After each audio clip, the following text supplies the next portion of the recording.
Hello friends, என்னோட YouTube channel prepare to crack தமிழுக்கு உங்கள் எல்லாரையுமே நான் வெல்கம் பண்ணுறேன்.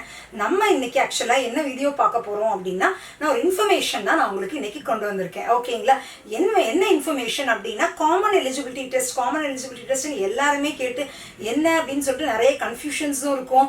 ஸோ அது பற்றின கிளாரிஃபிகேஷன்ஸ் எனக்கு என்னென்ன புரிஞ்சுது, ஸோ என்னென்ன நம்ம அதுலேருந்து எக்ஸ்பெக்ட் பண்ணலாம் அப்படிங்கிறத நான் கொஞ்சம் அனலைஸ் பண்ணி கொண்டு வந்திருக்கிறதா இந்த வீடியோ. ஓகேங்களா ஃப்ரெண்ட்ஸ்? ஃபைன். ஓகே. ஸோ இந்த காமன் எலிஜிபிலிட்டி டெஸ்ட் அப்படிங்கிறது ஆக்சுவலாக எப்போ அனௌன்ஸ் பண்ணாங்கன்னா, வெனஸ்டே ஆக்சுவலாக இந்த ஆகஸ்ட் 19th 2020. ஓகேங்களா?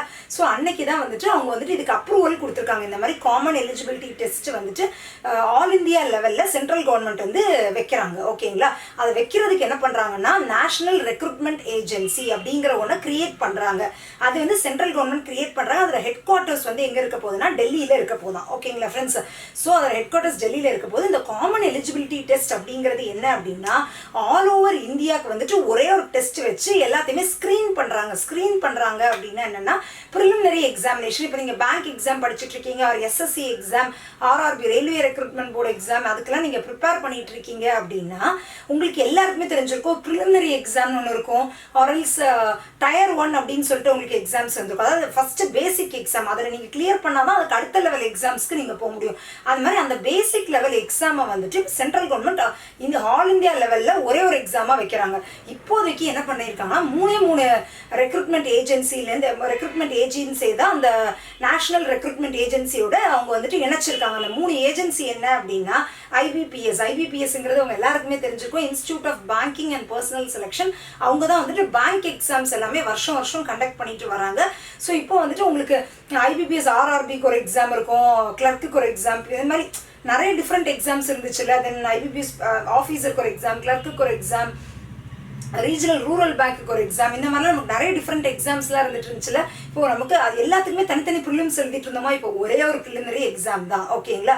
ஃபர்ஸ்ட் அது. நெக்ஸ்ட் வந்து எஸ்எஸ்சியில் நீங்கள் டயர் 1 எக்ஸாம் எழுதிட்டு இருப்பீங்கல்ல, அவங்க தென் ஆர்ஆர்பி எல்லாருமே சேர்ந்து நீங்கள் எல்லாருமே ஒரே ஒரு எக்ஸாம் எழுதிட்டீங்க அப்படின்னா, அந்த ஸ்கோரில் நீங்கள் நல்ல மார்க் எடுத்துட்டீங்கன்னா நீங்கள் எந்த வேணாலும் சூஸ் பண்ணிக்கலாம். நீங்கள் இப்போ எஸ்எஸ்சி சூஸ் பண்ணுறீங்கன்னா, அந்த எஸ்எஸ்சியில் அடுத்த லெவல் எஸ்எஸ்சியில் டயர் 2 அப்படின்னு எக்ஸாம் இருக்குன்னா, அந்த டயர் 2 எக்ஸாம் எஸ்எஸ்சி கண்டக்ட் பண்ணுவாங்க. அதை நீங்கள் கிளியர் பண்ணிட்டீங்கன்னா நெக்ஸ்ட் லெவல் இன்டர்வியூக்கு போகலாம். ஓகேங்களா? அந்த மாதிரி பேங்க் எக்ஸாமில் இந்த காமன் எலிஜிபிலிட்டி டெஸ்ட்டை கிளியர் பண்ணிட்டீங்கன்னா அடுத்த லெவல் மேபி மெயின்ஸ் எக்ஸாம் இருக்கும், அதை வந்து ஐபிபிஎஸ் கண்டக்ட் பண்ணுவாங்க.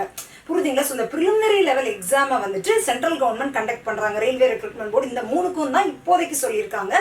ஃபியூச்சரில் வந்துட்டு அவங்க அரௌண்ட் இப்போ 3 ஏஜென்சி தானே சொல்லியிருக்காங்க, அரௌண்ட் 20 ஏஜென்சிஸ் அவங்க இணைக்கிறதுக்கான பிளான்ஸில் இருக்காங்க. ஓகேங்களா?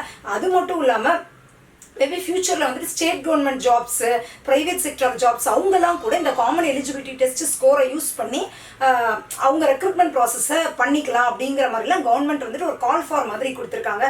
ஸோ டிஎன்பிஎஸ்சி ஆகட்டும் எது வேணால் கூட மாறலாம். பட் இப்போதைக்கு நீங்கள் பயப்பட வேண்டிய தேவையே இல்லை. இப்போதைக்கு அவங்க 3 தான் சொல்லியிருக்காங்க. அண்ட் தென் எனக்கு தெரிஞ்ச வரைக்கும் மேக்ஸிமம் ஸ்டேட் கவர்மெண்ட் ஜாப்ஸ் எல்லாமே யூஸ்வலாக ஃபாலோ பண்ணுற ப்ரொசீஜர்ஸ் தான் ஃபாலோ பண்ணுவாங்க. ஸோ இந்த டிஎன்பிஎஸ்சி ப்ரிப்பேர் பண்ணிட்டு இருக்கவங்களாம் ரொம்ப டென்ஷன் ஆகவே ஆகாதீங்க. இப்போதைக்கு நமக்கு யூஸ்வலாக இருக்கிற ப்ரொசீஜர் தான். ஓகேங்களா ஃப்ரெண்ட்ஸ்? ஃபைன். ஓகே. நெக்ஸ்ட் வந்துட்டு இதில் இம்பார்ட்டண்ட்டான சில விஷயம் என்ன அப்படிங்கிறத பார்க்கலாம் ஃப்ரெண்ட்ஸ். ஓகேங்களா? இது வந்துட்டு நான் சொன்ன நேஷனல் ரெக்ரூட்மெண்ட் ஏஜென்சி என்ஆர்ஏங்கிற ஒன்று கிரியேட் பண்ணியிருக்காங்க. டெல்லியில் ஹெட் குவார்ட்டர்ஸ் இருக்குது. நெக்ஸ்ட் இது வந்து ஆன்லைன் எக்ஸாம், அதான் ரொம்ப இம்பார்ட்டண்ட். இந்த ப்ரிலிமினரி எக்ஸாம் வந்துட்டு இந்த ஆன்லைன் காமன் எலிஜிபிலிட்டி டெஸ்ட் வந்து ஒரு ஆன்லைன் எக்ஸாமாக இருக்கும். இது வந்து ஸ்க்ரீனிங் அண்ட் ஷார்ட் லிஸ்டிங்க்கு மட்டும்தான். இந்த ஸ்கோர் வந்து ஃபைனல் ஸ்கோர் கிடையாது. ஓகேங்களா?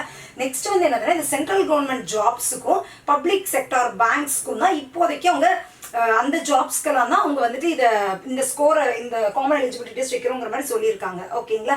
நெக்ஸ்ட் வந்து இந்த ஸ்கோர் இப்போ நீங்கள் எழுதி முடிச்சோடனே ஸ்கோர் வந்து இமீடியட்டாக ஜென்ரேட் ஆகிடுற மாதிரி அவங்க கிரியேட் பண்ணுவாங்க அப்படிங்கிற மாதிரி எக்ஸ்பெக்ட் பண்ணப்படுது. இன்ஃபேக்ட் அவங்களும் அந்த மாதிரி தான் சொல்லியிருக்காங்க. ஸோ ஸ்கோர் நீங்கள் எக்ஸாம் முடிஞ்சோடனே மேக்ஸிமம் ஜென்ரேட் ஆகிடுற மாதிரி தான் இருக்கும். ஓகேங்களா? அண்ட் தென் இந்த ஸ்கோர் கார்டு, இந்த common eligibility test score card வந்துட்டு உங்களுக்கு 3 years வரைக்கும் வேலிட். ஓகேங்களா? அண்ட் தென் இதில் இருக்கிற பெரிய ப்ளஸ் பாயிண்ட் என்னென்னா ஃப்ரெண்ட்ஸ், இப்போ வந்துட்டு இந்த 3 years உங்களுக்கு இப்போ ஒரு ஏஜ் லிமிட் கொடுத்துருப்பாங்களே, ஏஜ் லிமிட் என்னங்கிறதெல்லாம் அவங்க இனிமேல் வெளியிட்டால் தான் தெரியும். ஃபார் எக்ஸாம்பிள் ஒரு 30 years வரைக்கும் நீங்கள் எழுதிக்கலாம். 21 yearsல நீங்கள் ஆரம்பிக்கிறீங்கன்னா அந்த 9 வருஷமும் கூட நீங்கள் எழுதிக்கலாம். எவ்வளோ அட்டம்ஸ், அன்லிமிட்டட் அட்டம்ஸ் அவங்க அலோவ் பண்ணுறாங்க. ஓகேங்களா? ஸோ நீங்கள் நிறைய அட்டம்ஸ் வந்து நீங்கள் எழுதிக்கலாம். அது ஒன்று. அண்ட் தென் சில இதில் என்ன கொடுத்துருக்காங்கன்னா, ஒரு வருஷத்துக்கு இது 2 எக்ஸாமாக இருக்கும்னு சொல்கிறாங்க. ஒரு வருஷத்துக்கு ஒரு எக்ஸாம் ஒரு வருஷத்துக்கு இது 1 டைம் தான் கண்டக்ட் பண்ணுவாங்கன்னு சொல்லுவாங்க. அது பற்றின இன்ஃபர்மேஷன்ஸ் கவர்மெண்ட் இன்னும் வெளியிடலை. ஸோ இந்த மாதிரி 9 இயர்ஸுமே நீங்கள் திரும்ப எழுதிக்கலாம். அதில் இப்போ உங்களுக்கு அந்த 3 இயர்ஸ்க்கு அந்த ஸ்கோர் வேலிட்ல, அந்த 3 இயர்ஸில் லாஸ்ட் 3 இயர்ஸில் எந்த ஸ்கோர் உங்களுக்கு பெஸ்ட் ஸ்கோராக இருக்கும் அந்த ஸ்கோரை வச்சு நீங்கள் நெக்ஸ்ட் லெவல் எக்ஸாமுக்கு நீங்கள் அப்ளை பண்ணிக்கலாம். இது மாதிரி நிறைய ப்ளஸஸ் இருக்குது. இப்போ என்ன சொல்கிறது, இப்போ நீங்கள் போன இயர் வந்துட்டு ஒரு 80 மார்க்ஸ் எடுத்திருக்கீங்க. அவங்க என்ன மாதிரி மார்க்ஸ்லாம் வைக்கிறாங்கன்னு தெரியாது. இந்த இயர் வந்துட்டு ஒரு சப்போஸ் குறைஞ்சிட்டிங்கன்னா கூட நீங்கள் போன இயர் மார்க்ஸ் வச்சு பெஸ்ட் ஸ்கோர் ஏதோ அதை வச்சு நீங்கள் நெக்ஸ்ட் லெவல் எக்ஸாமுக்கு அப்ளை பண்ணிக்கலாம். இந்த மாதிரி நிறைய பெரிய அட்வான்டேஜஸ்லாம் இருக்குது. ஓகேங்களா. நெக்ஸ்ட் வந்து என்னதுன்னா, இப்போ ஃபர்ஸ்ட் எக்ஸாம் வந்துட்டு மார்ச் 2021 கண்டக்ட் பண்ணுவாங்க அப்படிங்கிற மாதிரி பேசப்படுது. ஸோ மார்ச் 2021 கண்டக்ட் பண்ணுறாங்கன்னா கூடி சீக்கிரமே நமக்கு சிலபஸ், எக்ஸாம் பேட்டர்னு எல்லாமே கண்டிப்பாக வரும். பட் ஆன்லைன் எக்ஸாம் அப்படிங்கிறத அவங்க கன்ஃபார்ம் பண்ணிட்டாங்க. ஓகேங்களா ஃப்ரெண்ட்ஸ். நெக்ஸ்ட் இன்னொன்று இதில் இருக்கிற பெரிய அட்வான்டேஜஸ் என்னதுன்னா, 8 லாங்குவேஜஸில் அவங்க இந்த எக்ஸாம்ஸை வைக்கலாம் அப்படிங்கிற மாதிரி. இங்கிலீஷ் கண்டிப்பாக இருக்கும். 8 ரீஜனல் லாங்குவேஜ் வரும். மேபி ஹிந்தி, தமிழ், தெலுங்கு இந்த மாதிரிலாம் இருக்கிறதுக்கான சான்சஸ் அதிகம் இருக்குது. ஓகேங்களா. ஸோ நீங்கள் தமிழ் ஸ்டூடெண்ட்ஸாக இருக்கீங்க கூட கண்டிப்பா உங்களுக்கான ப்ரிஃபரன்ஸும் இதுல இருக்கும். ஓகேங்களா ஃப்ரெண்ட்ஸ். இன்னொன்று என்ன அப்படின்னா, ஒவ்வொரு டிஸ்ட்ரிக்ட்லயுமே கண்டிப்பா இந்த ஆன்லைன் டெஸ்ட் சென்டர் இருக்கும். இப்போ நீங்க ஏதாவது ஒரு ஊர்ல இருக்கீங்க, தஞ்சாவூர்ல இருக்கீங்க, இங்க இருக்கீங்க, திருச்சியில இருக்கீங்க, எல்லா ஊருக்குமே, சென்னையில் இருக்கீங்க, நாகர்கோவில் இருக்கீங்க, எல்லா ஊருக்குமே ஒரு டெஸ்ட் சென்டர் கண்டிப்பாக இருக்கிற மாதிரி அவங்க பிளான் பண்ணியிருக்காங்க. ஸோ நீங்கள் இங்கே இருந்துட்டு வேற ஊருக்கு போகணும். இப்போ நிறைய பேர் என்ன பண்ணுவாங்க, திருநெல்வேலியில் இருப்பாங்க, எக்ஸாமுக்காக கேரளா தான் போகணும். சில எக்ஸாம்ஸ் எல்லாம் அந்த மாதிரிலாம் வச்சிருப்பாங்க. அந்த மாதிரி இருக்கிறவங்க கவலைப்படா, திருநெல்வேலியில் கண்டிப்பாக ஒரு டெஸ்ட் சென்டர் இருக்கும். ஸோ உங்களுக்கு இந்த மாதிரி அலையிறது, டைம் வேஸ்ட் ஆகிறது, அது எல்லாமே உங்களுக்கு சேவ் ஆகும். ஒவ்வொரு டிஸ்ட்ரிக்ட்லையும் டெஸ்ட் சென்டர் வைக்கிறதுக்கு அவங்க பிளான் போட்டுட்டு இருக்காங்க. ஓகேங்களா. நெக்ஸ்ட் இதில் சில இம்பார்ட்டண்ட்டான விஷயம் என்னதுன்னா, இதில் இவ்வளோதான் ஃப்ரெண்ட்ஸ். ஸோ காமன் எலிஜிபிலிட்டி டெஸ்ட்டில் அவங்க கொடுத்துருக்கிற டீடைல்ஸ் தான். ஸோ என்ன சிலபஸாக இருக்கலாம்னா, ஆல்மோஸ்ட் வந்துட்டு நம்ம ப்ரெடிக்ட் பண்ணுறது என்னென்னா, மேக்ஸ், ஆப்டிடியூடு, ரீசனிங்கு, இங்கிலீஷ், இது 3 தான் மேக்ஸிமம் இருக்கிறதுக்கான சான்சஸ் இருக்குது. பட் என்ன டாபிக்ஸ் வரப்போகுது, என்ன வரப்போகுதுங்கிறது அவங்க தான் டிசைட் பண்ணுவாங்க. ஓகேங்களா. ஸோ இதில் நான் உங்களுக்கு சஜஸ்ட் பண்ணுறது என்ன அப்படின்னா, நீங்கள் ஒரு மேக்ஸ், ஆப்டிடியூட் ப்ரிப்பேர் பண்ணுறீங்கன்னா, இவ்வளோ நேரம் சில பேர் வந்துட்டு வெறும் பேங்க் எக்ஸாம்ஸ்க்கு மட்டும் ப்ரிப்பேர் பண்ணிட்டு இருப்பீங்க, சில பேர் வெறும் எஸ்எஸ்சிக்கு மட்டும் ப்ரிப்பேர் பண்ணிட்டு இருந்திருப்பீங்க. கரெக்டாக. ஸோ என்ன பண்ணியிருப்பீங்க, எஸ்எஸ்சிக்கு ப்ரிப்பேர் பண்ணுறோம், வெறும் எஸ்எஸ்சி சிலபஸை மட்டும் வச்சு ப்ரிப்பேர் பண்ணியிருப்பீங்க. அப்படின்னா அதில் ஆப்டிடியூட்ல சில டாபிக்ஸ் மிஸ் ஆகிருக்கலாம். பட் இந்த காமன் எலிஜிபிலிட்டி டெஸ்ட்ல அந்த மிஸ் ஆன டாபிக்ஸ் உங்களுக்கு இன்க்ளூட் ஆகிருக்கலாம். அந்த மாதிரி சில டிஸ்அட்வான்டேஜஸ் உங்களுக்கு அது வேணா உங்களுக்கு ஒரு டென்ஷனாக இருக்கலாம். பட் நான் என்ன உங்களுக்கு சஜஸ்ட் பண்ணுறேன்னா, எந்த டாப்பிக்காக இருந்தாலும் அதோட பேசிக்லேருந்து அட்வான்ஸ்ட் வரைக்கும் கற்றுக்கோங்க. என்ன டெஸ்ட் வச்சேன் ஃப்ரெண்ட்ஸ், கண்டிப்பாக நம்ம கிளியர் பண்ண தான் போகிறோம். ஸோ அதனால் உங்களுக்கு அதுக்கு தான் நான் என்னோட சேனல்லையுமே நான் உங்களுக்கு மேக்ஸிமம் மேக்ஸ், ஆப்டிடியூடாக இருக்கட்டும், ரீசனிங்காக இருக்கட்டும், இங்கிலீஷ் லாங்குவேஜ் நான் செப்டம்பர் மந்த்ல தான் ஸ்டார்ட் பண்ண போகிறேன். ஸோ இது 3மே ஆகட்டும், 2 தான் நான் டீச் பண்ணிக்கிறேன். இந்த 2ல நான் என்னோட சேனலில் நான் தான் பேசிக்லேருந்து அட்வான்ஸ்ட் வரைக்கும் டீச் பண்ணிப்போம். உங்களுக்கு எந்த எக்ஸாம் வச்சாலும் எப்போ எவ்வளோ வாட்டி உங்களுக்கு சிலபஸ் பார்த்தாலும் யூஸ்ஃபுல்லாக இருக்கணுங்கிற மாதிரி தான் நான் என்னோட சேனலில் நான் கிரியேட் பண்ணியிருக்கேன். என்னோட சேனலில் நாங்கள் பார்த்து ப்ரிப்பேர் பண்ணணும் நான் உங்களுக்கு சொல்லலை. எந்த சேனலில் பார்த்து வேணால் ப்ரிப்பேர் பண்ணுங்க, எந்த ரிசோர்ஸ் பார்த்து வேணால் ப்ரிப்பேர் பண்ணுங்க. பட் பேசிக்ஸ் தரவாருங்க அப்படின்னா நமக்கு எத்தனை டெஸ்ட் மாற்றினா கூட நம்ம ஒரி பண்ணுறதுக்கு பயமே இல்லை ஃப்ரெண்ட்ஸ். என்ன மாற்றினாலுமே நம்ம பார்த்துக்கலாம். ஓகேங்களா.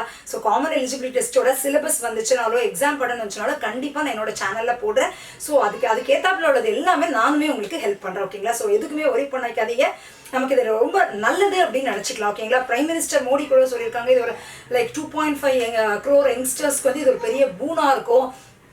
என்ன சொல்கிறது, இப்போ வந்துட்டு நிறைய டைம் உங்களுக்கு சேவ் ஆகும். இப்போ சில பேர் எஸ்எஸ்சிக்கு படிப்பாங்க, ஆர்ஆர்பிக்கு படிப்பாங்க, 3க்குமே படிப்பாங்க. ஸோ 3க்குமே என்ன சொல்கிறது, 3க்குமே வேறு வேறு புக்ஸ் வச்சு படிச்சுட்டு இருப்பாங்க. ஸோ அந்த டைம் எல்லாம் உங்களுக்கு தேவையில்லாமல் வேஸ்ட்டு தானே. இதுக்கு ஒன்று அதுக்கு ஒன்று படிப்பாங்க. அந்த மாதிரி எதுவும் இல்லை. ஒரு எக்ஸாம் படிக்கலாமா, 3 இதுக்கு நான் அப்ளை பண்ணிக்கலாம். ஸோ உங்களுக்கு ஆக்சுவலி ஓப்பன் அப் ஆயிருக்கு, நிறைய ஆப்பர்ச்சுனிட்டிஸ் ஓப்பன் ஆயிருக்கு. இப்போ நான் பேங்க்குக்கு மட்டும் தாங்க ப்ரிப்பேர் பண்ணுறேன், அதுக்கெல்லாம் எனக்கு ப்ரிப்பேர் பண்ணுறதுக்கு டைம் இல்லைங்க, அதுக்கே நான் தவமாக இருந்து ப்ரிப்பேர் பண்ணுறேன்னு யோசிக்கிறவங்களுக்கு இந்த ஒரு டெஸ்ட் கிளியர் பண்ணிங்கன்னா இப்போதைக்கு இப்போ அட் ப்ரெசென்ட்டில் நான் சொல்கிறேன் 3 எக்ஸாம்ஸ்க்குள்ளே நீங்கள் போகலாம். நீங்கள் எந்த ஃபீல்டு வேணால் டக்குன்னு சூஸ் பண்ணிக்கலாம். புரியுதுங்களா. அந்த மாதிரி. ஸோ உங்களுக்கு ஆப்பர்ச்சுனிட்டிஸ் ஓப்பன் அப் ஆயிருக்கு. ஸோ என்ன கேட்டிங்கன்னா ரொம்ப ரொம்ப ரொம்ப நல்ல ஸ்கீம் அப்படின்னு நான் சொல்லுவேன். பிரைம் மினிஸ்டர் கூட அதுதான் ட்வீட் பண்ணியிருந்தாங்க. ரொம்ப ரொம்ப நல்லது, உங்களோட டைமு ரிசோர்ஸஸ் எல்லாமே உங்களுக்கு சேவ் ஆகும், நிறைய பேருக்கு ஹெல்ப் பண்ணும் அப்படின்னு சொல்லியிருக்காங்க. இன்னொன்று ரொம்ப முக்கியமான விஷயம், உங்களோட மணியும் சேவ் ஆகும். இப்போ நீங்கள் ஆர்ஆர்பிக்கு அப்ளை பண்ணுறீங்க, இதுக்கு ஃபார் எஸ்எஸ்சிக்கு அப்ளை பண்ணுறீங்க, பேங்க் எக்ஸாம்ஸ்லேயே வந்துட்டு ஒரு இதுக்கு 600 இருக்கும், 700, 850 இந்த மாதிரி நிறைய ஃபீஸ் எல்லாமே ரொம்ப ஜாஸ்தி தான். நான் ஜென்ரல் கேட்டகரிக்கு சொல்கிறேன். ஸோ ஃபீஸ் எல்லாமே ரொம்ப ஜாஸ்தி. ஸோ எல்லா ஃபீஸையும் நீங்கள் கால்குலேட்டிவாக சேர்த்தா கூட ஒரு 4000லேருந்து 5000 ரூபா ஒரு படி. இது ஒரே ஒரு ப்ரிலிமினரி எக்ஸாமுங்கிறனால உங்களுக்கு கண்டிப்பாக 1000 ரூபாக்குள்ளே தான் வைப்பாங்க. கரெக்டாக நான் 1000 ரூபாங்கிறதே நான் அதிகமாக தான் சொல்கிறேன். கண்டிப்பாக கவர்மெண்ட் அவ்வளோலாம் ஃபிக்ஸ் பண்ண மாட்டாங்க, அதுக்கு கீழே தான் இருக்கும். ஸோ நமக்கு எப்படி பார்த்தாலுமே நமக்கு இது வந்துட்டு மணி சேவர், டைம் சேவர், ரிசோர்ஸஸ் 10 இடத்த பார்த்து படிக்க வேண்டாம். இதுதான் பேட்டர்ன், நான் இதை பார்த்து தான் படிக்க போகிறேன் அப்படிங்கிறது ஒரு தரவா நம்மளுக்கே ஒரு கான்ஃபிடன்ஸ் பில்ட் ஆகும். ஸோ பயப்படாம தைரியமா இருங்க ஃப்ரெண்ட்ஸ், நல்லா பண்ணிடலாம். ஓகேங்களா?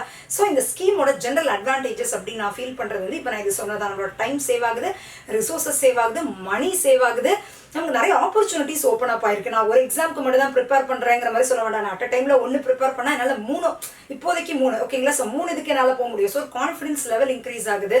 பட் டெஃபினட்டா காம்படிஷன் ரொம்ப ஹெவியாக தான் இருக்கும். ஏன்னா எல்லாத்துக்குமே ஒரு எக்ஸாமுங்கும் போது காம்படிஷன் ஹெவியாக இருக்கும். பட் அதை பற்றி நீங்கள் ஒரி பண்ணிக்காதீங்க. உங்களோட ஆப்பர்ச்சுனிட்டிஸ் எப்பவுமே பாசிட்டிவ் சைடை தான் நம்ம எடுத்துக்கணும். அப்போ தான் நம்மளோட கான்ஃபிடன்ஸும் பில்ட் ஆகும். ஓகேங்களா?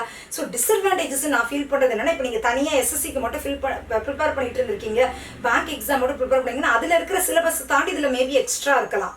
ஸோ அந்த எக்ஸ்ட்ராஸை நீங்கள் படிக்கும்போது உங்களுக்கு ஒரு சின்ன டிஃபிகல்ட்டிஸ் இருக்கலாம். பட் எப்போவுமே படிக்கிறதுக்கு சோம்பேறித்தனப்படக்கூடாது. நிறைய படிக்கிறது எப்போவுமே நமக்கு நல்லது தான், எல்லாமே தெரிஞ்சுக்கிறது நல்லது தான். ஓகேங்களா? எப்போவுமே படிச்சுட்டே இருப்போம், நல்ல விஷயம் தான் அது. ஸோ படிக்கிறதுக்கு இதெல்லாம் நான் படிக்கணுமான்னு யோசிக்காதீங்க. நமக்கு இது நல்ல விஷயம் தான். கவர்மெண்ட் நமக்கு நல்லதே பண்ணியிருக்காங்க. சிலபஸ் எல்லாம் வந்தோடனே கண்டிப்பாக நான் போடுறேன். ஓகேங்களா? ஸோ உங்களுக்கு இந்த இன்ஃபர்மேஷன் யூஸ்ஃபுல்லாக இருந்துச்சு அப்படின்னா எல்லாருக்கும் ஷேர் பண்ணுங்க. ஃபைனல் இயர் படிச்சுட்டு இருக்கிறவங்க, உங்க தம்பி, தங்கச்சி, உங்க ஃப்ரெண்ட்ஸ் எல்லாருக்குமே ஷேர் பண்ணுங்க. ஏன்னா அவங்களுக்கு இதுதான் அவங்களோட ஃபியூச்சர், இதுதான் உங்களுக்கும் இதுதான் ஃபியூச்சர். ஓகேங்களா? உங்களோட ஏஜ் இப்போ 30 இயர்ஸ்க்கு மேலே நீங்கள் 30 இயர்ஸ் அந்த ரேஞ்சை டச் பண்ணிட்டீங்கன்னா ஃபைன், ஓகே. உங்களுக்கு இதான் லாஸ்ட் இயர்னா தட்ஸ் ஃபைன். மேபி உங்க ஏஜை கூட இன்க்ரீஸ் பண்ணலாம், அது நமக்கு தெரியாது. பட் இப்போ உங்களோட சிஸ்டர்ஸ் இருப்பாங்க, எல்லாருக்குமே ஷேர் பண்ணுங்க.